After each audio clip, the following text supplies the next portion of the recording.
پچھلی دو اقساط میں عربوں میں بت پرستی کی تاریخ اور ولادت نبی پاک صلی اللہ علیہ وآلہ وسلم کے وقت سرزمین عرب اور خصوصاً مکہ و مدینہ میں رائج مختلف ادیان اور عقائد کا جائزہ لیا گیا۔ اس قسط میں ظہور اسلام کے وقت عربوں اور خصوصاً قریش مکہ کے معاشی اور معاشرتی حالات بیان کیے جائیں گے۔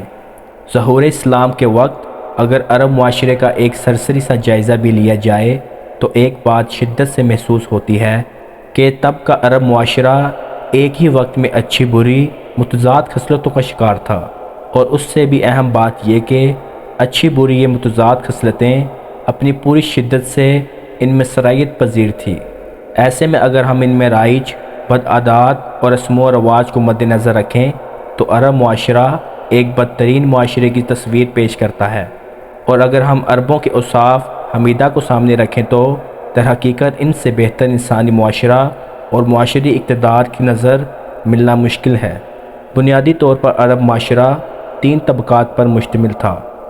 حضری، وہ لوگ جو شہروں میں آباد تھے اور مستقل طور پر شہروں میں ہی سکونیت پذیر تھے، ان کی تعداد بہت تھوڑی تھی۔ حضری عربوں کا ذریعہ آمدنی نخلستانوں کی آمدن اور تجارت تھا۔ در حقیقت یہ آپ صلی اللہ علیہ وآلہ وسلم کے پردادا حضرت ہاشم تھے، جنہوں نے روم اور ایران اور شام و ہندوستان کے حکمرانوں کے ساتھ تجارتی معاہدات کیے۔ اس طرح عرب لوگ بڑے بڑے قافلوں کی صورت میں ان ممالک جاتے اور وہاں سے قافلے عرب آتے۔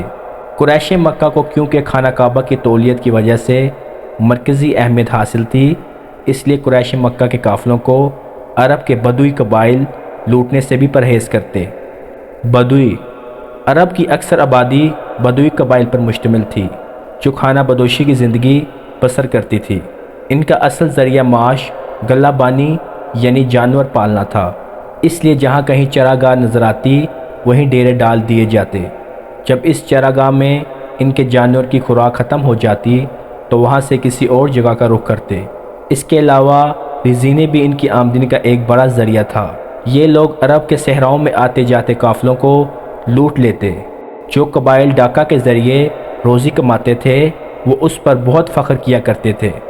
لونڈی اور غلام معاشرے کا تیسرا اور سب سے نچلا طبقہ لونڈیوں اور غلاموں کا تھا، جو حضری اور بدوی عربوں کے ساتھ خادم کی حیثیت سے رہتے تھے۔ غلاموں میں عرب اور غیر عرب دونوں شامل تھے۔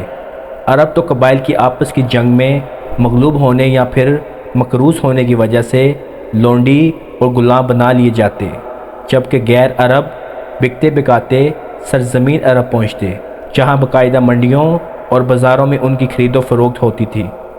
مالک کو یہ حق حاصل تھا کہ وہ اپنے غلام پر جس طرح چاہے ظلم ڈھائے اور چاہے تو اس سے جان سے ہی مار ڈالے۔ معمولی باتوں پر غلاموں کو اتنی سخت سزائیں دی جاتی کہ انسانیت کی روح بھی کانپ اٹھے۔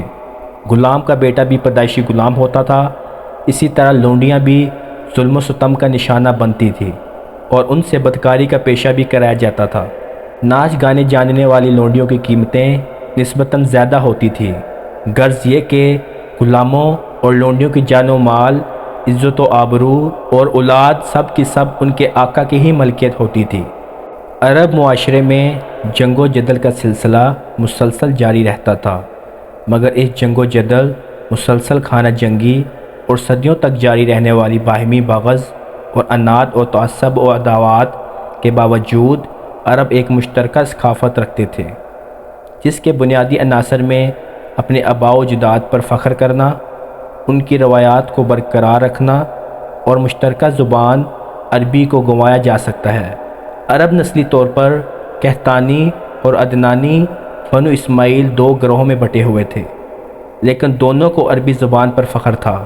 شعر و شاعری بچے بچے کی زبان پر تھی، اور شاعری ذوق اور عرب ثقافت کا بھرپور اظہار طائف کے قریب عکاظ کے مقام پر ہر سال لگنے والے میلہ میں کیا جاتا۔